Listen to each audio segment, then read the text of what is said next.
माशाअल्लाह जी हमारी इस महफ़ल के मेहमान खुसूसी तशरीफ़ फरमा हैं। अब बिला ताख़ीर मैं दावत ख़िताब देता हूँ उस्ताद मोहतरम उस्ताज़ुल उलमा वल खुतबा ख़तीबुल असर मुबल्लिग इस्लाम हज़रत अल्लामा मौलाना मोहम्मद शाहनवाज़ फ़ारूकी साहब को कि वो अपने ख़िताब से हमारे क़ुलूब को मुनव्वर फरमाएँ। ख़तीबुल असर हज़रत अल्लामा मौलाना मोहम्मद शाहनवाज़ फ़ारूकी साहब।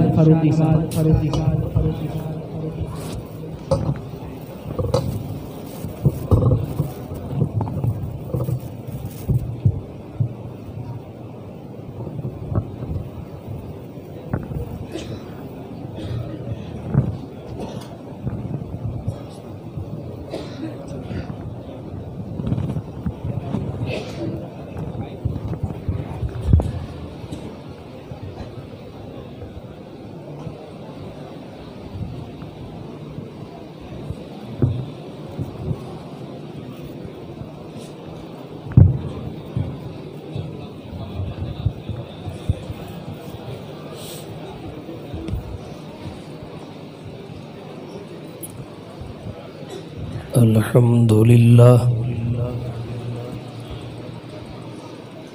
अल्हम्दुलिल्लाहि वकफ़ा वसलामुन अला इबादिहिल्लज़ीना इस्तफ़ा।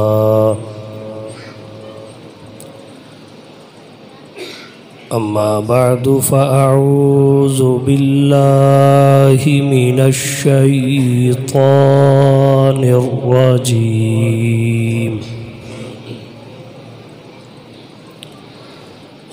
बिस्मिल्लाहिर रहमानिर रहीम। वरत्तिलिल क़ुरआन तरतीला।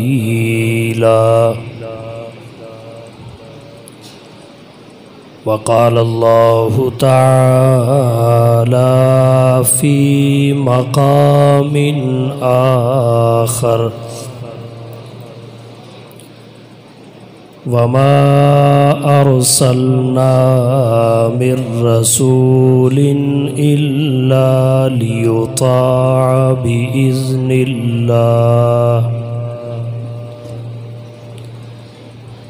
सुब्हान रब्बिका रब्बिल इज़्ज़ति अम्मा यसिफ़ून वसलामुन अलल मुरसलीन वल्हम्दुलिल्लाहि रब्बिल आलमीन।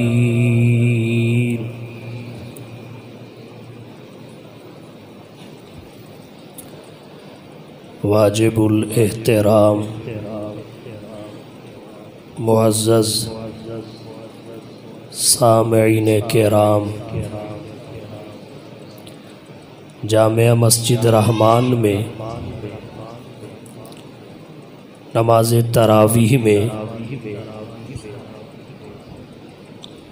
कुरान करीम की तकमील का मौका है।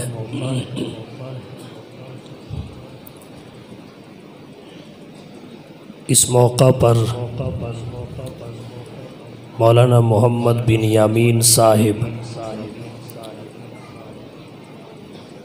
उनके पीछे नमाज तरावीह में कुरान करीम सुनने वाले नमाजी, इंतज़ामात करने वाली इंतज़ामिया सब मुबारकबाद के मुस्तहिक हैं। अल्लाह ताला इस कार खैर को अपने दरबार में शर्फ़ कबूलियत बख्शे।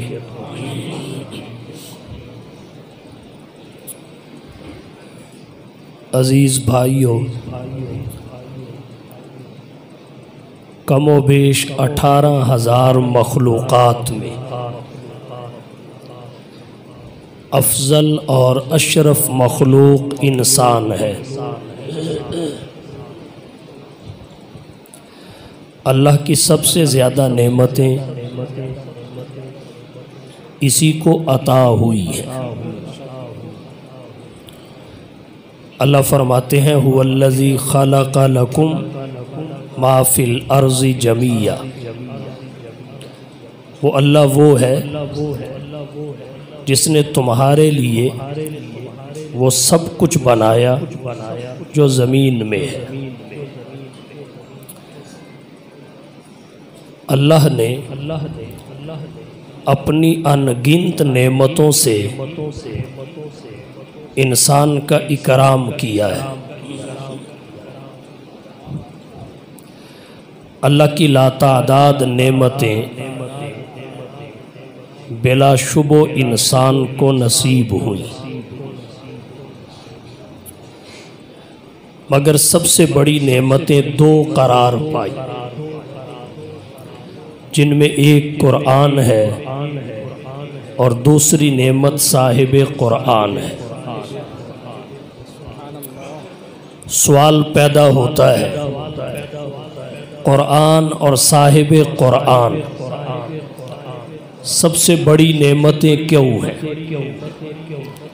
वो इस वजह से हैं कि अल्लाह ने क़यामत तक के लिए हिदायत को इन्हीं दोनों से बांध दिया है, कुरान से और साहिब कुरान से।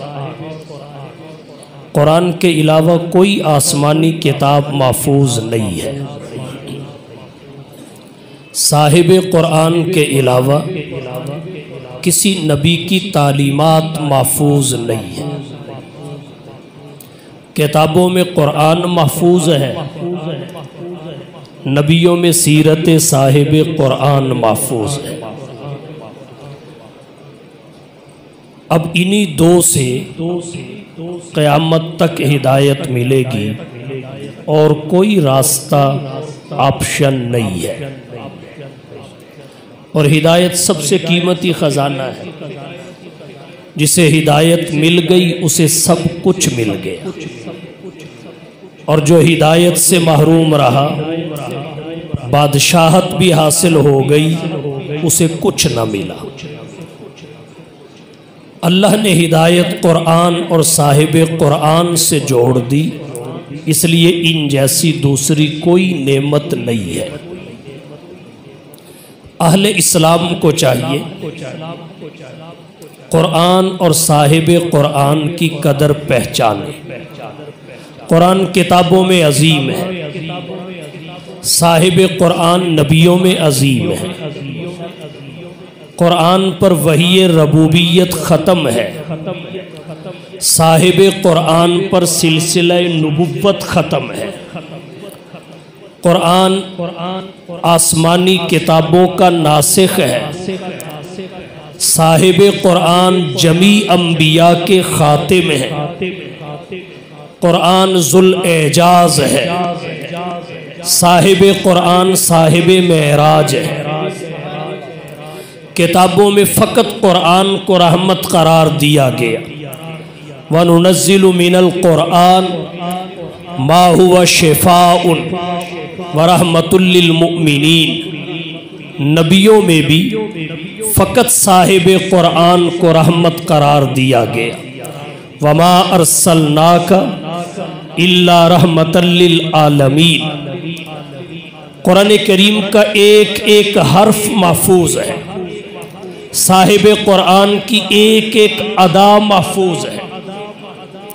कुरान करीम की तिलावत ज़रूरी है, साहिब कुरान की इत्तिबा और इताअत ज़रूरी है। कुरान की तिलावत ज़रूरी है और फिर रमज़ान के महीना में ज़्यादा ज़रूरी है, क्योंकि रमज़ान और कुरान का आपस में गहरा ताल्लुक़ है। रमज़ान कुरान में आया, शहरु रमज़ान, कुरान रमज़ान में आया। अल्लज़ी उन्ज़िल फ़ीहिल कुरान, अल्लाह ने नुज़ूल कुरान के लिए 12 महीनों में से जिस महीने का इंतखाब किया वो माह रमज़ान है। रमज़ान महीनों का सरदार है। इसकी अफजलियत की दो वजह जिक्र की गई। एक वजह तो ये कि अल्लाह ने फ़र्ज रोज़ा रमज़ान में रखा है, बाकी महीनों में रोज़ा फ़र्ज नहीं है, नफल है। फ़र्ज रोज़ा अल्लाह ने रमज़ान में रखा है, इस वजह से रमज़ान महीनों का सरदार है। दूसरी वजह यह है रमज़ान नुज़ूल कुरान का महीना है। अल्लाह ने कुरान रमज़ान में भेजा और कुरान ऐसी आला किताब है, इसकी तरफ जिस शय की निस्बत होती है कुरान उसे ऊंचा कर देता है। सुभान अल्लाह। रमज़ान को ऊंचा कुरान ने किया है। रमज़ान नुज़ूल कुरान का महीना है, बल्कि अहले इल्म ने लिखा है फ़कत कुरान के नुज़ूल का महीना ही नहीं है, तमाम आसमानी किताबों और सहीफ़ों के नुज़ूल के लिए अल्लाह ने रमज़ान का इंतखाब किया। रमज़ान के महीना में कुरान करीम की तिलावत का तकाज़ा बढ़ जाता है, अनवारात बढ़ जाते हैं, बरक़ात बढ़ जाती हैं, अजर व सवाब में इजाफा हो जाता है। आम दिनों में कुरान करीम की तिलावत पर नेकियों का निसाब ये है, एक हर्फ पढ़ने पर 10 नेकियां मिलती हैं। जब रमज़ान का महीना आता है एक पर 10 नहीं बल्कि 70 नेकियां मिलती हैं। और ये भी हमारी तबा को सामने रख के, हमारी हिर्स और हवस को सामने रख के कि जब तक इस इंसान को लालच ना मिले, जब तक इसको कोई फ़ायदा नज़र ना आए, इसका कदम आगे नहीं बढ़ता। तो अल्लाह ने हमारे मिजाज को सामने रख के अपने नबी से ऐलानात करवाए। वहाँ जहाँ एक निसाब जिक्र किया गया, साथ ये भी बताया गया कि अल्लाह इससे भी ज़्यादा देना चाहे उसे कोई रोकने वाला नहीं है। जितना तलब बढ़ेगी, इखलास बढ़ेगा, खुशू और खुजू बढ़ेगा, आदाब की रियायत की जाएगी, अजर व सवाब उतना ही बढ़ता चला जाएगा। तो रमज़ान के महीना में जहाँ दीगर इबादात कसरत इख्तियार कर जाती हैं, नवाफिल, खैरात, जिक्र अज़कार, वैसे ही कुरान करीम की तिलावत भी बढ़नी चाहिए। जनाब नबी करीम सल्लल्लाहु अलैहि वसल्लम जैसे ही रमज़ान का महीना आता कुरान पढ़ने की मिक़दार में इजाफा कर देते। रिवायात में आता है हर रमज़ान में जिब्रील आसमान से उतरते थे, हुजूर सल्लल्लाहु अलैहि वसल्लम के साथ दौर करते। दौर का मतलब ये है दो शख्सियात में से एक दूसरी को सुनाए, फिर दूसरी पहली को सुनाए, हर एक दूसरे को सुनाए भी, हर एक दूसरे का सुने भी, इसे दौर कहते हैं। रमज़ान के महीना में हुजूर सरवर आलम सल्लल्लाहु अलैहि वसल्लम जिब्रील के साथ कुरान करीम का दौर किया करते थे। और जिस साल हुजूर सल्लल्लाहु अलैहि वसल्लम इस दुनिया से रुखसत हुए, इंतकाल फरमाया, उस साल आने वाले रमज़ान में एक मर्तबा नहीं, आपने 2 मर्तबा जिब्रील के साथ कुरान करीम का दौर किया। यहाँ से पैगाम ये मिलता है कि रमज़ान के महीना में जहाँ दीगर नफली इबादात में इजाफा हो जाता है, कुरान करीम पढ़ने में भी इजाफा कर लेना चाहिए। अल्लाह के नबी सल्लल्लाहु अलैहि वसल्लम आम दिनों की बनिस्बत कुरान ज़्यादा पढ़ा करते थे। अगर कोई कुरान पढ़ना नहीं जानता, कुरान करीम को सुनना शुरू कर दे। कुरान पढ़ना भी इबादत है, कुरान का सुनना भी इबादत है, कुरान का पढ़ना भी नबी की सुन्नत है, कुरान का सुनना भी नबी की सुन्नत है, कुरान के पढ़ने पे भी अजर व सवाब है, कुरान के सुनने पर भी अजर व सवाब है। कुरान करीम वो किताब है जिसकी तिलावत इंसान के दिल से जंग को दूर कर देती है। हज़रत अब्दुल्ला बिन उमर रज़ी अल्लाहु ताला अन्हु रावी है, नबी करीम सल्लल्लाहु अलैहि वसल्लम ने फरमाया, जैसे लोहे को जंग लगता है वैसे कुलूब को भी जंग लग जाता है। कुफ्र का जंग, शिर्क का जंग, बिदआत का जंग, रसूमात का जंग। सहाबाई किराम ने सवाल किया, अल्लाह के रसूल, इस जंग को दिल से कैसे उतारा जा सकता है? दिल को कैसे जंग से पाक किया जा सकता है? अल्लाह के नबी ने फरमाया, दो चीजें हैं जो दिल के जंग को दूर करती हैं। एक चीज कसरत से मौत की याद है। जब मौत कसरत से याद आने लगे फिर इंसान उन मकामात पे नहीं जाता जो शरीयत ने मना करार दिए हैं, और बदआमालियों की वजह से स्याह नुक्ते लगते हैं, दिल पे जंग चढ़ता है। मौत की याद ये जंजीर है, इंसान को गुमराही की तरफ नहीं जाने देती। मौत की याद ब्रेक है जो इंसान को नफसानी ख्वाहिशात से रोक लेती है। अगर मौत की याद हमा वक्त बंदे को आती रहे तो बंदा कब्र की सोचता है, दुनिया के बंगले की नहीं, आखिरत की सोचता है, फकत दुनिया के कारोबार की नहीं। तो आमीना के लाल महबूब रब्बे सुल जलाल ने फरमाया, मौत को कसरत से याद करना कुलूब के जंग को उतार देता है। और दूसरी चीज तिलावत कुरान है जो दिलों के जंग को दूर करती है, इसे दिलों की पालिश करार दिया गया है। तो अल्लाह के नबी ने कुरान करीम को पढ़ना दिलों की पालिश और जंग को उतारने वाला नुस्खा करार दिया है। कुरान करीम की तिलावत को मामूल बनाइए, पढ़ना भी इबादत, सुनना भी इबादत। कोई शख्स कुरान करीम के साथ जब मजबूत ताल्लुक कायम कर लेता है, अल्लाह के नबी ने फरमाया, अल कुरान हुज्जतुल लक औ अलैक, कुरान मैदान महशर में तेरे हक में भी हुज्जत हो सकता है, तेरे मुखालिफ भी गवाही दे सकता है। ये इंसान के हक में हुज्जत कब बनेगा? जब इंसान इसके हुकूक अदा करे, तकासे पूरे करे, इसके अवामिर और नवाही को बचा लाए। तो इसलिए कुरान पढ़ना ये जिंदगी का मामूलात बनाना, मामूलात में शामिल करना चाहिए। और फिर रमज़ान के महीना में नमाज तरावी में कुरान पढ़ना, रमज़ान के महीना में नमाज तरावी में कुरान सुनना, इसके बारे में तो वाज़ेह है कि रमज़ान और कुरान क़यामत के दिन मुसलमान की सिफारिश करेंगे। रमज़ान कहेगा, परवरदिगार मैंने इसे खाने से रोके रखा, पीने से रोके रखा, बीवी से दूर रखा, और ये मेरे अदब और एहतराम में, तेरे हुक्म की असमत में इन सब चीज़ों से चाहत और ज़रूरत के बावजूद दूरी इख्तियार किए रहा। परवरदिगार मेरी सिफारिश इसके हक में कबूल फरमा। अल्लाह कबूल कर लेंगे।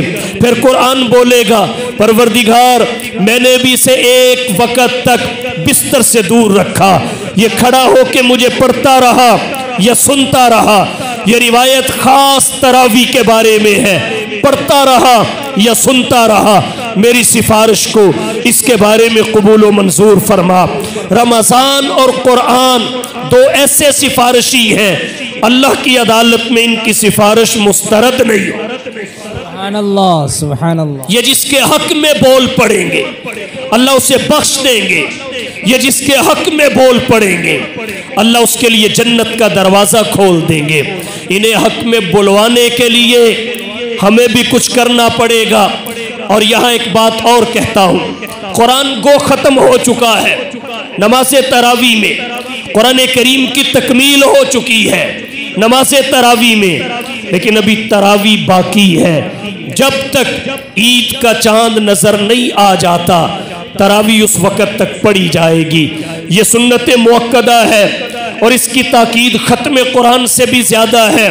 तो आज के बाद तरावी से छुट्टी नहीं है। हाँ, ये मौलाना आपका ख्याल रखेंगे कि पहले आपकी तरावी घंटे सवा घंटे में ख़त्म होती थी, अब कोशिश करेंगे कि आधे घंटे में ख़त्म हो जाए, लेकिन छुट्टी नहीं होगी, छुट्टी नहीं होगी। तो कुरान करीम की तिलावत ज़्यादा से ज़्यादा कीजिए। जो अय्याम बाकी हैं उनमें ज़्यादा कुरान पढ़िए, अजर बढ़ा हुआ है, सवाब बढ़ा हुआ है। हदीस शरीफ में आता है, तबर्रक बिल कुरान फ़इन्नहु कलामुल्लाहि व खरज मिन। कुरान करीम के जरिए बरकत हासिल कीजिए। कुरान के जरिए बरकत हासिल क्यों होती है? फरमाया इसलिए कि फ़इन्नहु कलामुल्लाहि, ये अल्लाह का कलाम है, व खरज मिनहु, अल्लाह की ज़ात से सादिर हुआ है। इस हदीस शरीफ से ये बात वाज़ेह हुई कि बरकत हासिल करने का जरिया अल्लाह का कुरान है। अगर कुरान हमारे घरों में गूंजे तो बेबरकती नहीं हो सकती, हमारी दुकानों में गूंजे बेबरकती नहीं हो सकती, हमारे कारखानों में गूंजे बेबरकती नहीं हो सकती। ये बेबरकती इस वजह से है कि वहाँ गाने तो गूंजते हैं, कुरान नहीं। वहाँ और बहुत कुछ गाया और बजाया जाता है मगर कुरान नहीं। बरकत का सबब अल्लाह का कुरान है, बरकत का सबब कुरान की तिलावत है। तो जब वहाँ कुरान नहीं तो बरकत कहाँ से आएगी? फिर हमारे मुआशरे का अजीब अलमिया है, मदरसे में आके कहेंगे हजरत 10 बच्चे थे भेजे, आज 10 बच्चे भेज दे। करना क्या है? दुकान में कुरान पढ़ना। नफी नहीं करता, बजा है। कुरान पढ़ने से बरकत भी होती है। लेकिन ये छोटे छोटे बच्चे कभी महीने में एक आध दफा आधा घंटा घंटा पढ़ के चले जाएंगे, उसके बाद फिर आप जो 30 दिन नसीबों सुनेंगे तो उसकी बेबरकती ज्यादा होगी या इस 1 घंटे की बरकत? आप भी कुरान पढ़ना जानते हैं, कुरान आपके लिए भी उतरा है। हर शख्स में इतनी इस्तेदाद होनी चाहिए कि वो खुद कुरान की तिलावत करे, अपने घर में, अपनी दुकान में, अपने कारखाने में, बाहर से बुलाना ही नहीं पड़े। हर शख्स में ये इस्तेदाद होनी चाहिए। अगर उसकी जिंदगी में उसका वालिद फौत हो जाए, वो उसका जनाजा खुद पढ़ा सके। हर शख्स में इस्तेदाद होनी चाहिए। अगर उसका भाई फौत हो जाए, वो उसे गुस्ल खुद दे सके। ऐसे ऐसे लोग भी देखे हैं, घर में छोटी बच्ची फौत हो गई, उन्होंने फोन किया, मौलाना किसी को भी गुस्ल देना नहीं आता, इंतजाम कर दीजिए। यहां से फिर 10 किलोमीटर के फासला पर खातून गाड़ी में भेजी गई, वो बच्ची को गुस्ल दे के आई, वो कफन पहना के आई। ये हमारा हाल है। बस इन छोटे छोटे बच्चों पे इक्तिफा करके हम बैठे हैं कि महीने में 1 दिन आधा घंटा ये लगा के चले जाएं, हमारी दुकान की सारी पलीदी दूर हो जाएगी। जितनी बदबू हो उतनी ही खुशबू चाहिए। बदबू ज्यादा हो थोड़ी खुशबू से दूर नहीं कर सकती। जितना पानी हो उतनी ही चीनी चाहिए। कम चीनी ज्यादा पानी को मीठा नहीं कर सकती। आप देखिए 30 दिन आप दुकान मकान में क्या करते हैं। 30 दिन की नहूसत को दूर करने के लिए 30 दिन आमाल का सिलसिला घर में जारी रखना जरूरी है। तो कुरान करीम खुद पढ़िए। हमारा अगर कोई अजीज फौत हो जाए उस वक्त भी हम छोटे छोटे बच्चों को बुलाते हैं। इसकी भी मैं नफी नहीं करता, इनके कदमों के नीचे फरिश्ते पर बिछाते हैं, नफी नहीं करता।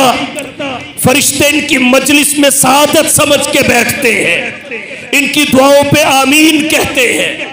लेकिन याद रखिए जो फौत हुआ है वो वालिद इनका नहीं है, जो फौत हुई है वो वालिदा इनकी नहीं है।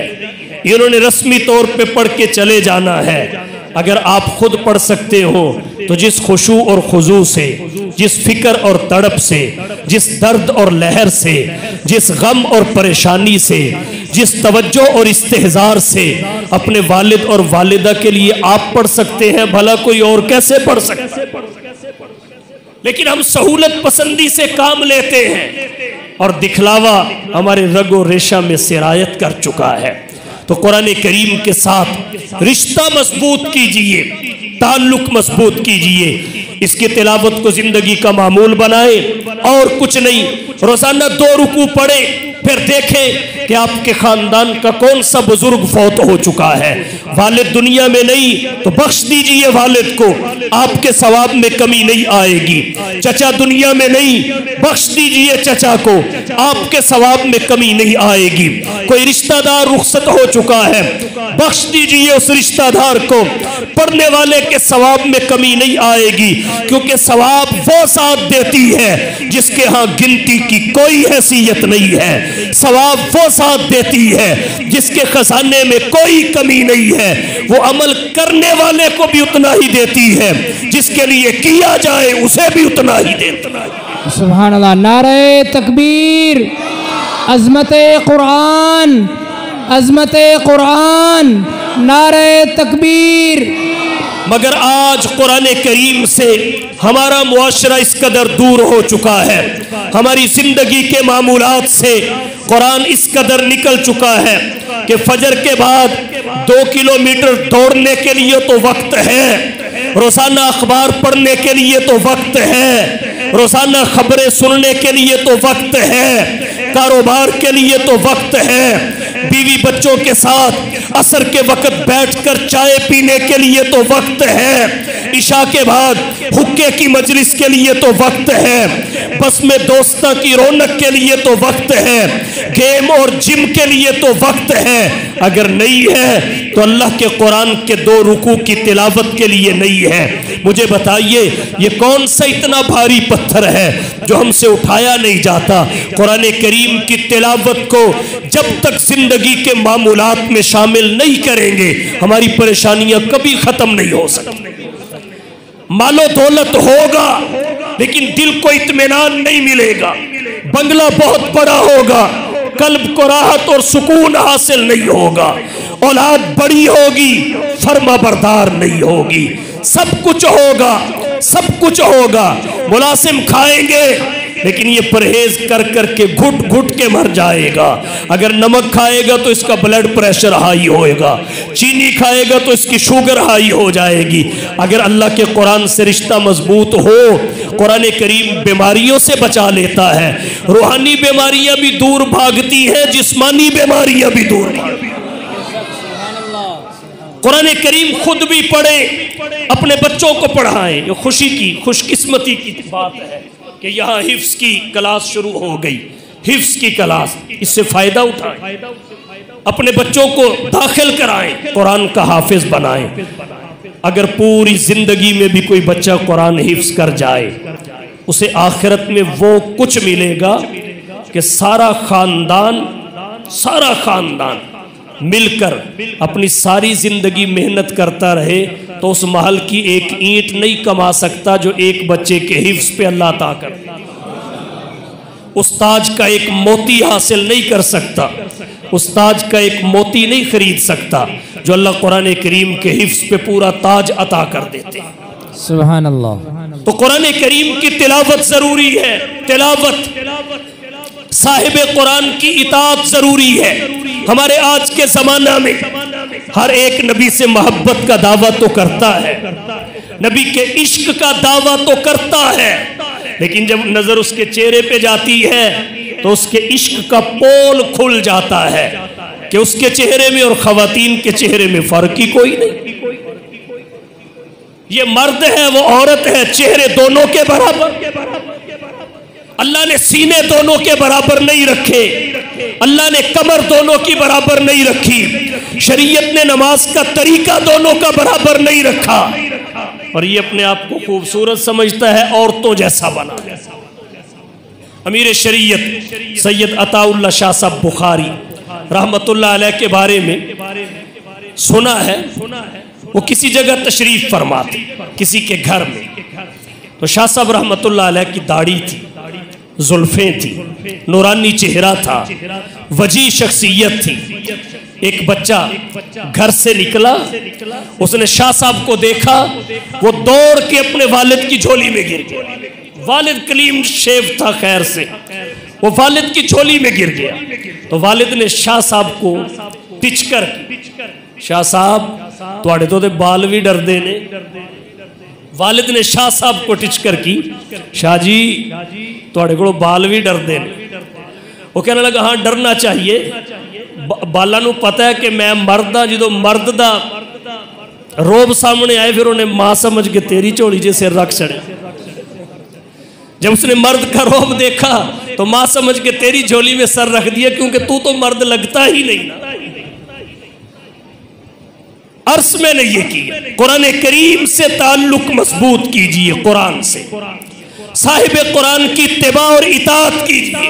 मैं कहा करता हूं इश्क के दावे में कोई कमी नहीं, इत्तिबा और इताअत से इस हद तक कोरे कि नबी के फरमाने पर हमारे टखने भी नंगे नहीं हुए, नबी के फरमाने पर हमारे टखने भी नंगे नहीं हुए, और अंग्रेज बदबख्त को देखकर हमने ये घुटने भी नंगे कर लिए।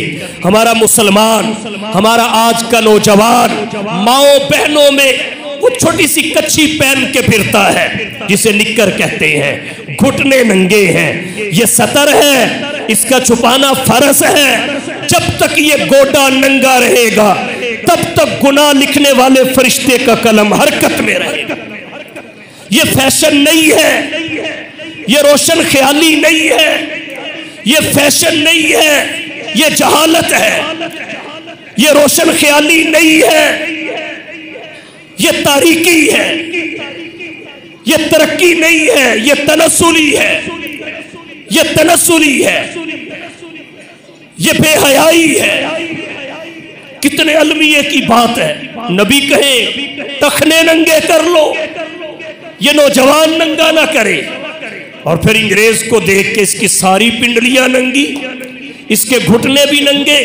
और जब इससे पूछा जाए अल्लाह का शुक्र है इसी आशिके रसूल, चेहरे पे दाढ़ी नहीं, सर पे टोपी नहीं, जिंदगी में नमाज नहीं, जुबान पे कुरान नहीं, मामूलात में दीन नहीं, लिबास में सुन्नत नहीं, गुफ्तगू में अखलाक नहीं, रवैयों में सुधार नहीं। पूछा जाए तो जी हम आशिके रसूल, भाई किधर का इश्क? इश्क दावा है, इसकी दलील इत्तिबाए सुन्नत है। इश्क मुकद्दमा है, इसका गवाह इताअते रसूल है। तासिर रसूल व अंत तुज़हिरु हुब्बहु हाज़ा लअमरी फिल फ़आली बदियु वलौ कान हुब्बुका सादिक़न लअतातहु इन्नल मुहिब्बा लिमन युहिब्बु मुतियु। अरबी के शायर ने कहा तासिर रसूल व अंत तुज़हिरु हुब्बहु, तू रसूल की नाफरमानी भी करता है और अपने आप को आशिके रसूल भी कहता है। हाज़ा लअमरी फिज़ ज़मानी बदियु, तेरा ये तरीका अक्लो क़यास के यहाँ बड़ा अजीबो गरीब और मुख्तलिफ है। वलौ कान हुब्बुका सादिक़न लअतातहु, अगर तू नबी का सच्चा मुहिब होता लअतातहु तो नबी की बात मानता, इताअत करता। क्यों? फरमाया इसलिए कि इन्नल मुहिब्बा लिमन युहिब्बु मुतियु, मुहिब तो महबूब की एक एक अदा पे जान दे देता, एक एक अदा पे जान दे देता है। मोहब्बत किसे कहते हैं? दुखूलु सिफातिल महबूब अलल बदली, दुखूलु सिफातिल महबूब अलल बदली मिन सिफातिल मुहिब, महबूब की सिफात का महबूब में, महबूब की सिफात का मुहिब में उतर जाना, ये मोहब्बत है। सहाबा को नबी से मोहब्बत थी, उनके बाल नबी जैसे, उन्हें नबी से मोहब्बत थी, उनका लिबास नबी जैसा, उन्हें नबी से मोहब्बत थी, उनका बोलना नबी जैसा, उन्हें नबी से मोहब्बत थी, उनका खाना नबी जैसा, उन्हें नबी से मोहब्बत थी, उनका पीना नबी जैसा, उन्हें नबी से मोहब्बत थी, उनका उठना नबी जैसा, उन्हें नबी से मोहब्बत थी, उनका एक एक मुआमला नबी जैसा, उनकी नमाज नबी जैसी, उनकी सलात नबी जैसी, उनकी तिलावत नबी जैसी। और इसके बावजूद उन्होंने दावा नहीं किया हम आशिके रसूल हैं। अल्लाह ने दुनिया को खुद बताया ये आशिके रसूल है। सुभान अल्लाह, नारे तकबीर, अज़मते सहाबा, शाने सहाबा, नारे तकबीर। इन्नल मुहिब्बा लिमन युहिब्बु मुतियु, मुहिब महबूब की एक एक अदा पर जान दे देता है। एक मोहब्बत किसे कहते हैं? महबूब की पसंद को पसंद करना, खा वो खुद को नापसंद ही क्यों ना हो। महबूब की पसंद को पसंद करना, खा वो खुद को नापसंद ही क्यों ना हो। महबूब की नापसंद को नापसंद रखना, खा वो खुद को कितनी ही पसंद क्यों ना हो। इसे मोहब्बत कहते हैं। और ये मोहब्बत सहाबा ने नबी से की है। एक वक्त था उन्हें बहुत कुछ महबूब था, लेकिन जब पता चला अल्लाह के नबी के यहाँ ये मबगूज़ है, एक लम्हा नहीं लगा, उन्होंने अपने आप से दूर कर दिया।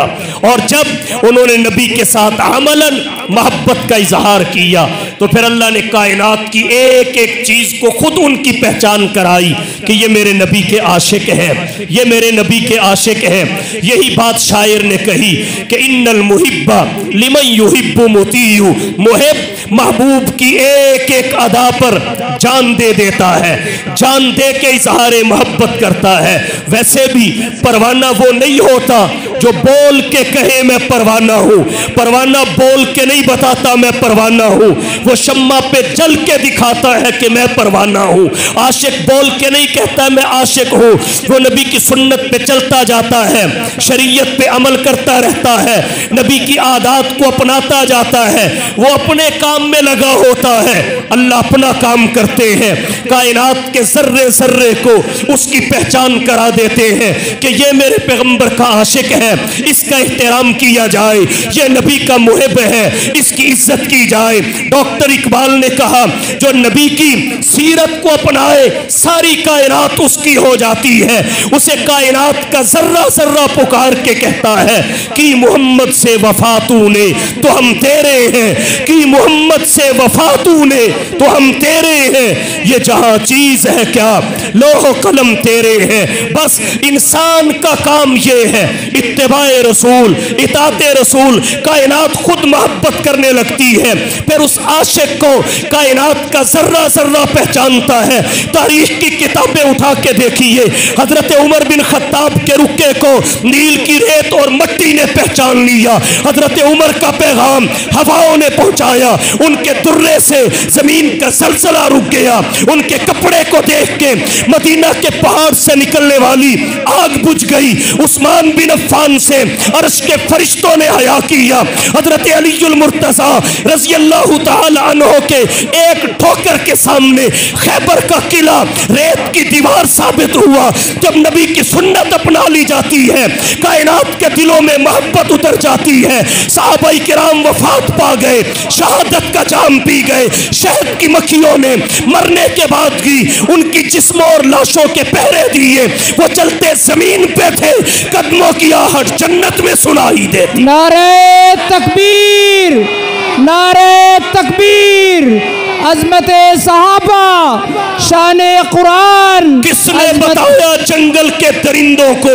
जब सहाबा का बाबरकत लश्कर जंगल से गुजरा, जंगल के करीब से गुजर रहे थे, जंगल में दाखिल होने वाले थे, क्या देखते हैं कि शेर और चीते, जंगल के दरिंदे अपने छोटे छोटे बच्चों को गर्दनों पे लाद कर कतार अंदर कतार उनके लिए जंगल खाली करते हुए नजर आ रहे हैं। यहाँ इंसान इंसान को नहीं जानता, भाई भाई से अजनबी है, औलाद वालिद का गला काटने फिर रही है, और साहबा को जंगल के चीते रास्ता बता रहे हैं। उनके एहतराम में जंगल के दरिंदे जंगल खाली करके निकल रहे हैं। उन्हें कौन सा कायदा पढ़ाया गया? उन्हें किस ट्यूशन सेंटर में दाखिल किया गया? एक रब की जात है, जब उसने देखा ये मेरे मोहम्मद के हैं तो रब ने कहा कायनात तुम्हारी बना दी गई। कुरान की तिलावत जरूरी है, साहिब कुरान की इताअत जरूरी है। और कहता हूं कुरान कामिल निसाब है, साहिब कुरान कामिल उस्ताद है। कुरान कामिल निसाब है, साहिब कुरान कामिल उस्ताद है। कामिल निसाब किसे कहते हैं? जिसमें दो खूबियां हों, नंबर एक महफूजियत, नंबर दो जामियत। कुरान का एक एक हर्फ महफूज है, एक एक हर्फ महफूज है। गैर मुस्लिमों ने मुतअद्दिद बार कोशिश की कुरान को बदलने की, तहरीफ करने की, लेकिन कामयाब नहीं हुए। न तहरीफ मानवी में न तहरीफ लफ्सी में। फिर अंग्रेज ने कुरान करीम के 14 लाख नुस्खे नजर आतिश किए।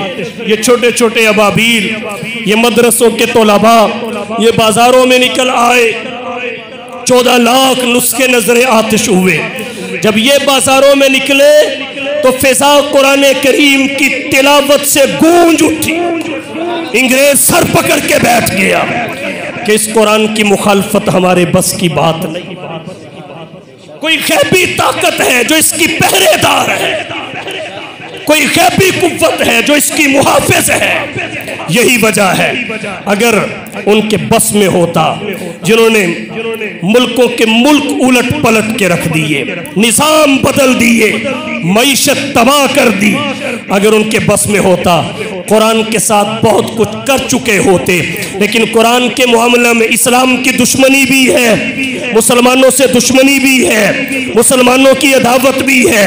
एक आंख नहीं पाते उन्हें मुसलमान, कुरान की तौहीन करते हैं, साहिब कुरान के खाके शाये करते हैं, लेकिन एक लफ्ज भी नहीं बदल सके। और क्या दलील चाहिए इस्लाम और कुरान की हक्कानियत? और क्या दलील चाहिए?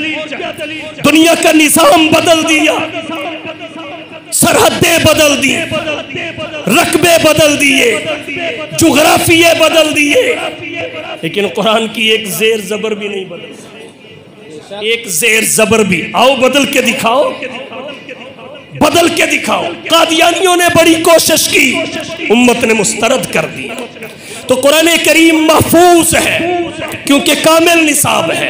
नंबर 2, जामे है, जामइयत इस कदर। आज साइंस ने जितनी भी तरक्की की, टेक्नोलॉजी ने जितनी भी तरक्की की, तजद्दुद, लिबरल, सेकुलर, जहां भी पहुंचे, एक भी नए से नया मसला ऐसा पेश नहीं कर सकते जिसके हल के लिए 1400 साल पहले उसूल अल्लाह के कुरान ने जिक्र नहीं किया। अल्लाह के कुरान ने सदियों पहले मसले को हल करने के उसूल जिक्र कर दिए। इस हद तक जामइयत है। तो कुरान कामिल निसाब है। सहाबा ने यही पढ़ा था और कुछ नहीं पढ़ा, उन्होंने फकत कुरान पढ़ा था। उनसे बड़ा आलिम रूए जमीन पे ना आया ना आ सकेगा, ना आया ना आ सकेगा। और अगर कोई शख्स दुनिया भर की डिग्रियां ले ले, अल्लाह का कुरान पढ़ा हुआ ना हो, उसे आला तालीम याफ्ता नहीं कहा जा सकता। बेशक PhD की डिग्री लेके फिरता हो, बैरिस्टर हो, उसे कैसे आला तालीम याफ्ता कहें? जिसे सूरतुल इखलास ना आए भले बैरिस्टर है, उसे कैसे आला तालीम याफ्ता कहे? जिसे सूरतुल इखलास ना आए भले विफाकी वजीर दाखिला हो, उसे कैसे आला तालीम याफ्ता करार दिया जाए? जिसे सूरतुल कौसर ना आए भले किसी पार्लिमानी पार्टी का लीडर हो। आला तालीम याफ्ता वो है जिसके पास अल्लाह के कुरान का इल्म है, मोहम्मद के फरमान का इल्म। अल्लाह ने कुरान में क्या कहा?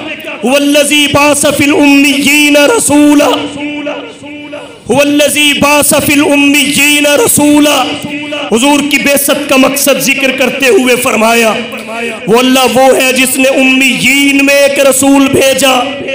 उम्मियीन में, उम्मियीन किन्हें कहा गया? अहले अरब को। उम्मियीन किन्हें कहा गया? कुरैश को। उम्मियीन यानी अनपढ़ों में, जाहिलों में अपना रसूल भेज दिया। उम्मियीन में मेरा आपसे सवाल है, क्या अहले अरब में साइंसदान नहीं थे? क्या अहले अरब में डॉक्टर और तबीब नहीं थे? वो तो पांव देख के मर्ज पहचान लिया करते थे, वो तो नब्ज भी हाथ में नहीं पकड़ते थे, वो आंखों में आंखें डाल के मर्ज बता दिया करते थे। डॉक्टर आज के डॉक्टरों से ज्यादा फन वाले, साइंसदान ज्यादा महारत वाले, जोग्राफिया के माहिरीन, जोग्राफिया के माहिरीन आज के माहिरीन से बढ़कर माहिरीन थे। और फिर फल्कियात के इतने माहिर थे, हम इस घड़ी के मोहताज हैं दिन और रात के आने जाने में, औकात के पहचानने में। वो सितारों को देख के वक्त बताया करते थे, वो चांद को देख के तारीख बताया करते थे। उनमें फल्कियात के माहिरीन भी थे, अर्जियात के माहिरीन भी थे, जोग्राफिया के माहिरीन भी थे, साइंस के माहिरीन भी थे, तिब और हिकमत के माहिरीन भी थे, टेक्नोलॉजी के माहिरीन भी थे। वो जंगी महारत भी रखते थे, हिकमत अमली भी समझते थे। इसके बावजूद अल्लाह ने कहा वल्लज़ी बासा फिल उम्मियीन रसूला, अल्लाह वो है जिसने अनपढ़ों में अपना रसूल भेज दिया, उम्मियीन में अपना रसूल भेज दिया। तबीब होने के बावजूद, जोग्राफिया का माहिर होने के बावजूद, फल्कियात का माहिर होने के बावजूद, अर्सियात का माहिर होने के बावजूद कुरान उन्हें उम्मी कहता है। वजह क्या है? उनके पास सारी डिग्रियां होंगी मगर वही का इल्म नहीं था। सारा इल्म होगा मगर कुरान का इल्म नहीं था, सुन्नत का इल्म नहीं था, शरीयत का इल्म नहीं था। जब तक ये इल्म ना हो जाहिल है, और ये इल्म आ जाए तो वही आलिम है। नारे तकबीर, अज़मत कुरान, शान कुरान, रिफ़ात कुरान, मौलाना शाहनवाज फरूकी साहब, नारे तकबीर। अर्स मैंने ये किया, कुरान कामिल निसाब है। कामिल निसाब किसे कहते हैं? जिसमें दो क्वालिटियां हो, दो खूबियां हो। नंबर एक महफूजियत, नंबर दो जामइयत। कुरान कामिल निसाब है, हुजूर कामिल उस्ताद है, मुअल्लिम कायनात है। कामिल उस्ताद किसे कहते हैं? जिसमें चार खूबियां, जिसमें चार खूबियां हो। नंबर एक, उसका इल्म कामिल हो। नंबर दो, उसका अमल भी कामिल हो। नंबर तीन, उसका इल्म भी कामिल हो। नंबर चार, उसकी शागिर्दों से मोहब्बत भी कामिल हो।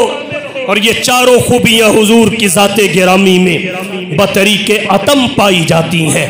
आपका इल्म इतना कामिल, फरमाए ऊती तो इल्मल अव्वलीन वल आखरीन, मुझे अव्वलीन और आखरीन के उलूम अता किए गए। फरमाए ओती तो जवामे अल कलम, मुझे जामे कलिमात अता किए गए।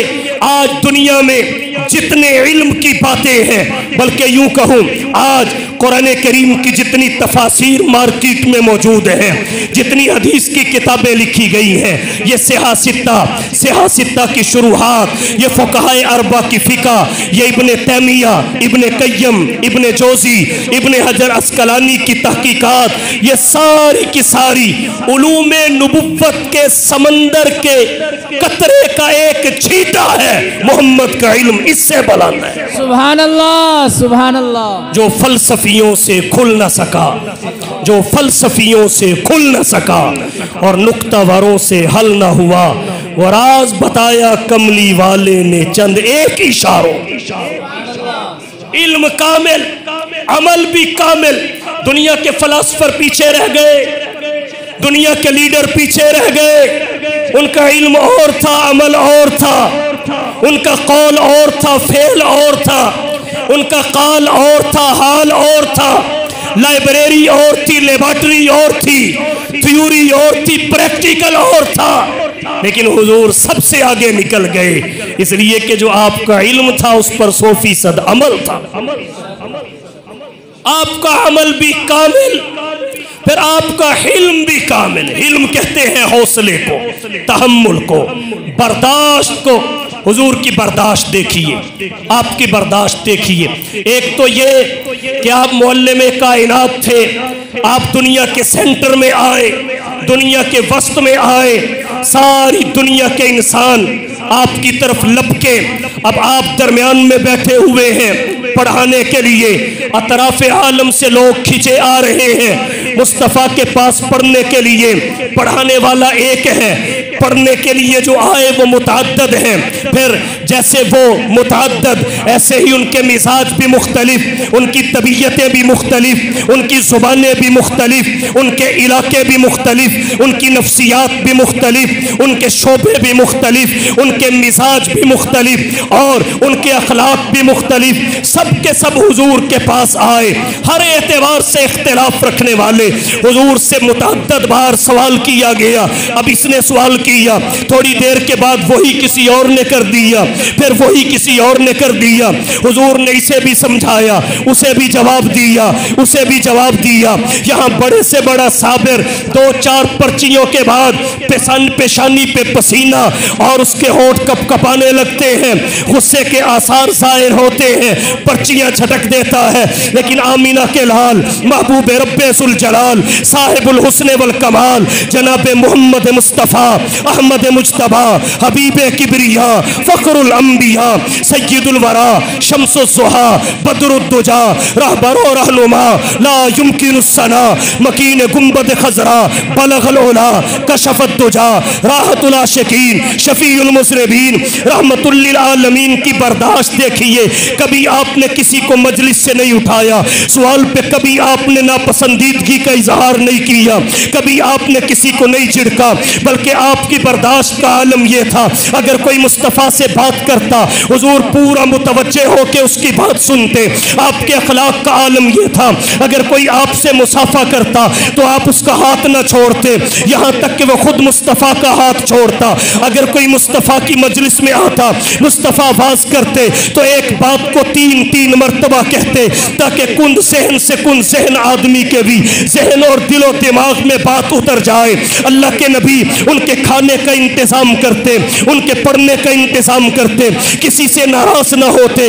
ये नबी का इल्म और बर्दाश्त है। फिर यहीं पे बस नहीं, आपके तहम्मुल की मिसाल देखनी हो तो ताइफ की वादी में होने वाला जुल्म देखिए, मोहम्मद का करम देखिए, उधर का सितम देखिए, मोहम्मद का अदल देखिए, उधर की जफा देखिए, इधर की वफा देखिए। फिर मैं क्यों ना कहूँ खल्क के सरवर शाफी माशर सल्लल्लाहु अलैहि वसल्लम, खल्क के सरवर शाफी माशर सल्लल्लाहु अलैहि वसल्लम, मुरसल दावर खास पैगंबर सल्लल्लाहु अलैहि वसल्लम, नूर मुजस्सम नय्यर आज़म सरवर आलम मूने से आदम, नूह के हमदम खजर के रहबर सल्लल्लाहु अलैहि वसल्लम, हादी मूसा रहबर ईसा, तारे के दुनिया शाफे उकबा, हाथ का तकिया खाक का बिस्तर सल्लल्लाहु अलैहि वसल्लम, रहमे कांटे जिसने बिछाए, गालियां दी पत्थर बरसाए, उस पे छिड़की प्यार की शबनम सल्लल्लाहु अलैहि वसल्लम, सम के इवज़ दारुए शफा दी,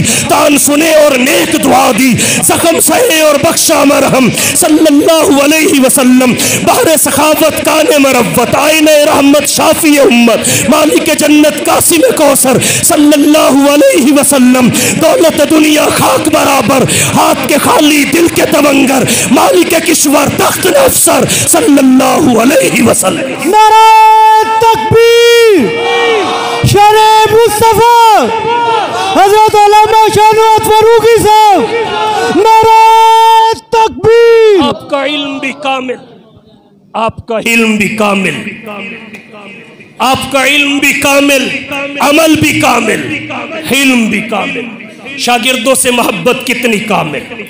दिन को पढ़ाते थे, रात को मुसल्ला बिछा के अल्लाह के सामने रो के उनकी कामयाबी के लिए अल्लाह को मनाते भी थे, मनाते भी थे। तो कुरान कामिल निसाब है, साहिब कुरान कामिल उस्ताद है। अल्लाह ने कुरान भी एक मकसद के लिए नाजिल किया, साहिब कुरान को भी एक मकसद के लिए भेजा। उस मकसद को समझने की ज़रूरत है। अल्लाह का मंशा नुज़ूल कुरान से क्या है, बेसत साहिब कुरान से क्या है।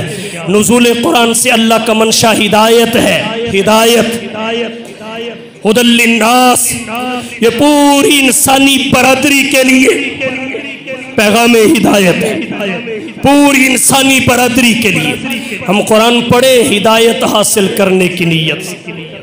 फिर बात वही, हम पढ़ते हैं दुकान की खैर व बरकत के, बजा है पढ़ना चाहिए, ये मकसद हासिल होता है।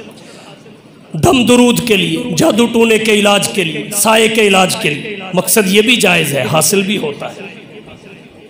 हम कुरान पढ़ते हैं एजाज़े कुरान के इजहार के लिए, कान पे हाथ रखा, एक सांस में सूरत फातिहा खींच, बजा है, किसी की रूह नहीं निकल रही। मोल सब पे जय 10 बच्चे बाबेरी जा नहीं रहे। सूरह यासीन तो पढ़े इनके सराहने पे, हम इसलिए भी कुरान पढ़ते हैं।